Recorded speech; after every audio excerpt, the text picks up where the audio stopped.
as you said in your videos, it's all about believing in yourself, believing in what you do. But once you start believing, then you'll start seeing that what you're believing is happening. Today I got time. Just a youngin' putting to work, I'm on my grind, yeah. Training and I'm working part-time, so when I hit the league, best believe I'm gon' shine, yeah.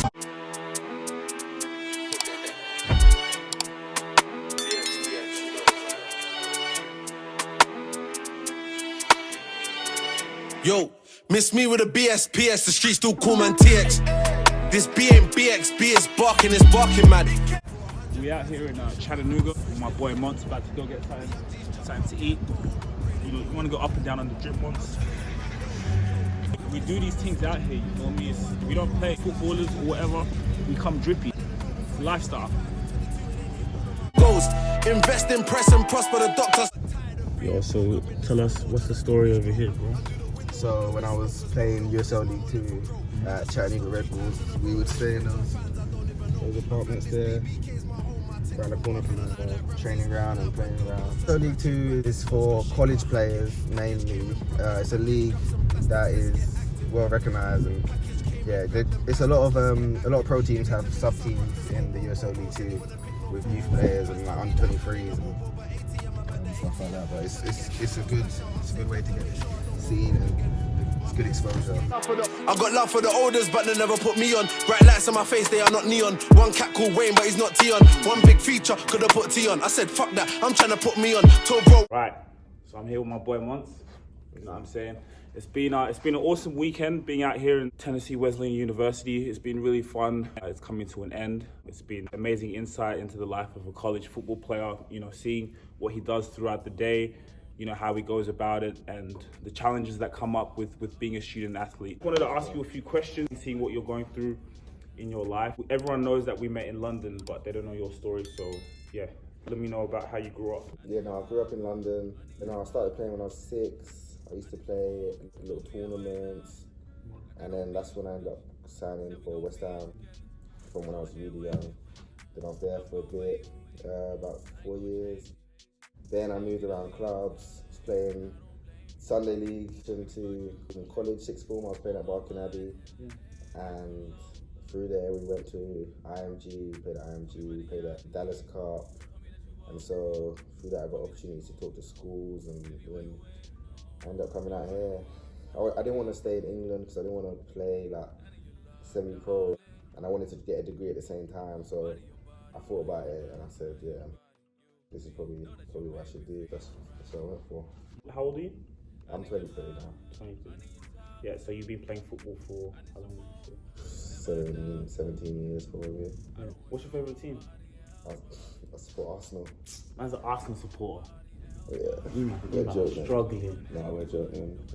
What would you say is your inspiration? What makes you get up every day? Some days you don't want to go train. It's raining. It's cold out here. Where do you find that? I mean, I think I have the same inspiration as a lot of people. I know you have the same. Like my parents. My parents are always my inspiration. Like when I look at how hard like my parents work, and my parents are behind me with everything I do to do football. Like always got my back. And they believe where I should be, and I believe where I should be, and that's what I'm doing it for, really, like them, you know?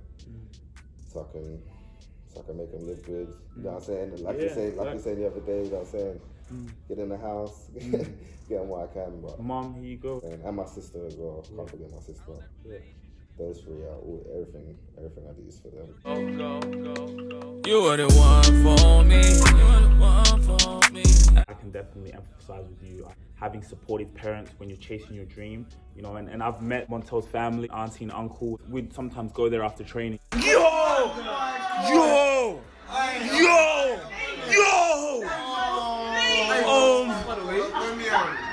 Oh my goodness. Sweaty coming in. You know, I know auntie maybe didn't appreciate the smell some of us had coming in that house. You know what I'm saying? Farhad. Stink up the house and things. Your parents look like people who have really instilled a lot of basic fundamentals in you, and it's made you the man you are today. And I can just see that from just coming into your home. How was it growing up and you're playing football? Your sister, does she play a sport? She played netball. So it's a sporting family. Yeah, my parents play tennis. Yeah. Like we're a very active family. So.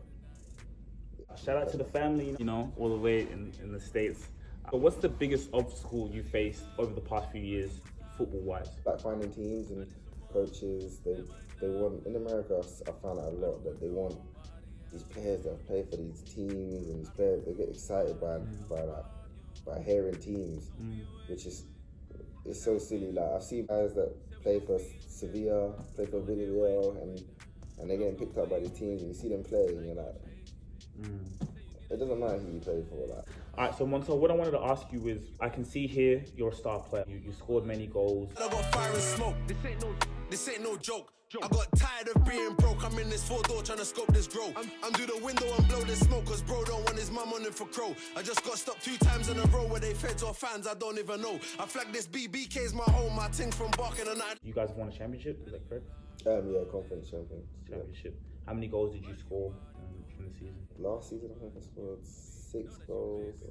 This season I got 7 at the moment, but we've only played 9 games. Man's a left back, for real.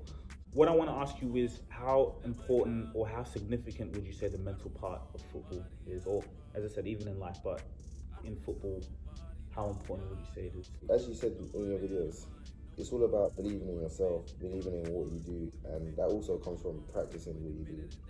But in terms of mentally, you just need to, once you start believing, then you'll start seeing that what you're believing is happening. Because you can't be stepping out there thinking, I can't do this, I can't do this, I can't do that.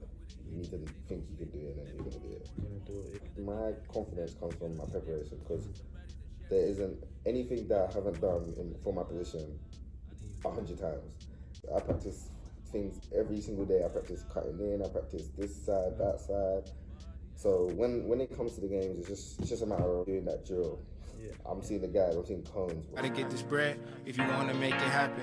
Gotta get ahead, play the game like it was Madden.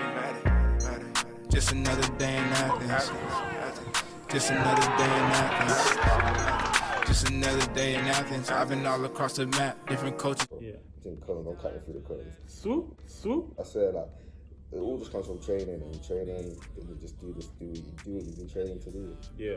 No, I find that very interesting, because for me, it's very similar, you know. I put myself in moments of repetition, you know, going, even if it's at the wall. Like, you have an Instagram page, and I see a lot of the drills you've posted, a lot of wall-based type of drills, you know, getting the ball and improves your muscle memory. So when you go out to perform, you can just trust your ability. You know, I've spoken about that a lot in the past. What I'd also say is that a lot of people are afraid to practice things that they're not good at, and to fail, like, failing is literally part of, it sounds cringe, but failing is literally part of the process. Like, I'll sit there doing stuff that I cannot do, and I'm sitting there and it's been 30 minutes and I'm trying to maybe play this pass through these 2 cones that are far, or I'm trying to play a 1-2 on this wall that's like bent, or you know what I mean? But that's from practicing, messing up. And when I get it, I'm like, yes, I got it. Then the next time it's gonna take 15 minutes to do that again, and then it's gonna take 5 minutes.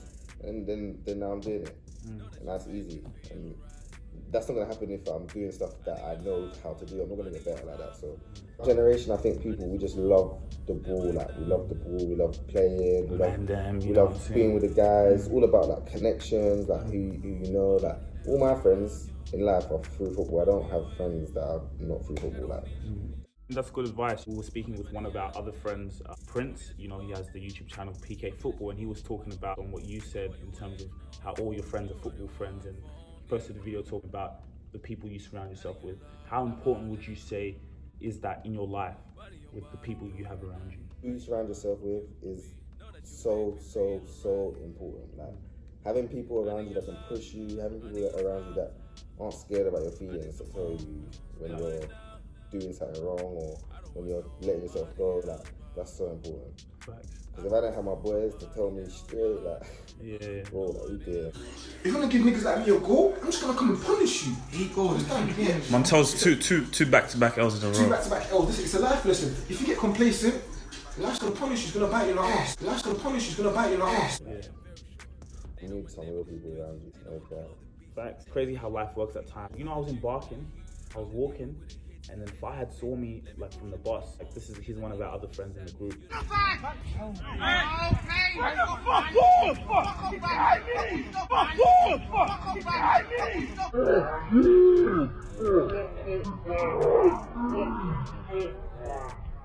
So he saw me on the bus, and then he texted me. He's like, "Hey, what's up? I just saw you." I was like, "What's good?" And then he was like, "Come train with us." And then yeah. So I came out, trained, and then, you know, this was in quarantine, so it was locked. How long were we in quarantine for? In total, it was about 7 months. 7 months of lockdown, people. Lockdown, you know. At least like 3-4 times a week. And in the middle of the summer, it was every day. Every day. What's crazy is like these guys became my best friends. They became people that pushed me. You know, Montel would be like, "Yo, let's go train. Let's go do a keep ball session." We get up. You know, and we're all going through things in our daily lives off the pitch, but we just all found the connection through football, through visions, you know, of wanting to be better. And that's why we're sitting here today. You lock in with some motherfuckers who got common goals with you and who understand like your vision. You know what I mean? What advice would you give to players who want to go to the college route and still pursue their football dreams? I would say focus on the grades, because grades are so important here, especially in America. I mean, you won't be able to go to a certain school because of grades. You might not be able to play at your school because of grades. I learned the hard way. I learned quick. Grades are important. Fall in love with the ball, man. You got to treat it like your job, because that's what it's become. Like, you go to work, go to school, come back, then you got to clock in. You got to get some hours in. You've had that experience of playing at an academy. Now you're playing in college. So what advice would you give to young footballers out there, you know, wanting to pursue their career in professional football? I think in 2020, it's important for kids to keep in love with football and not get in love with the lifestyle. Because I know nowadays kids are getting distracted. Just focus on football and then let the stuff come with it. Just having that pure love for the game. Yeah. Hey guys, thanks for watching the video. It was a very good insight into the life of Montel McKenzie, seeing his mindset and the journey that he's taking to become a professional footballer. He's one of my good friends. I was very privileged enough to sit down and have a chat with him. I really think he said a lot of great points, specifically in terms of failure, you know, and how he uses failure to improve. You know, a lot of people have a negative aspect on failure. However, he uses it as a positive to get better, to learn from his mistakes, and that's where he is today. So I really appreciate you guys checking out the video. Please make sure you like, share, subscribe to the channel. I want to give you guys a lot more content and just a lot of value in how you guys can improve, not only as footballers, but in life in general. Houston Rockets jersey, you feel me? Drip as usual. Thanks everyone. Today I got time. Just a youngin' putting work, I'm on my grind, yeah. Training and I'm working part-time, so when I hit the league, best believe I'm gon' shine, yeah.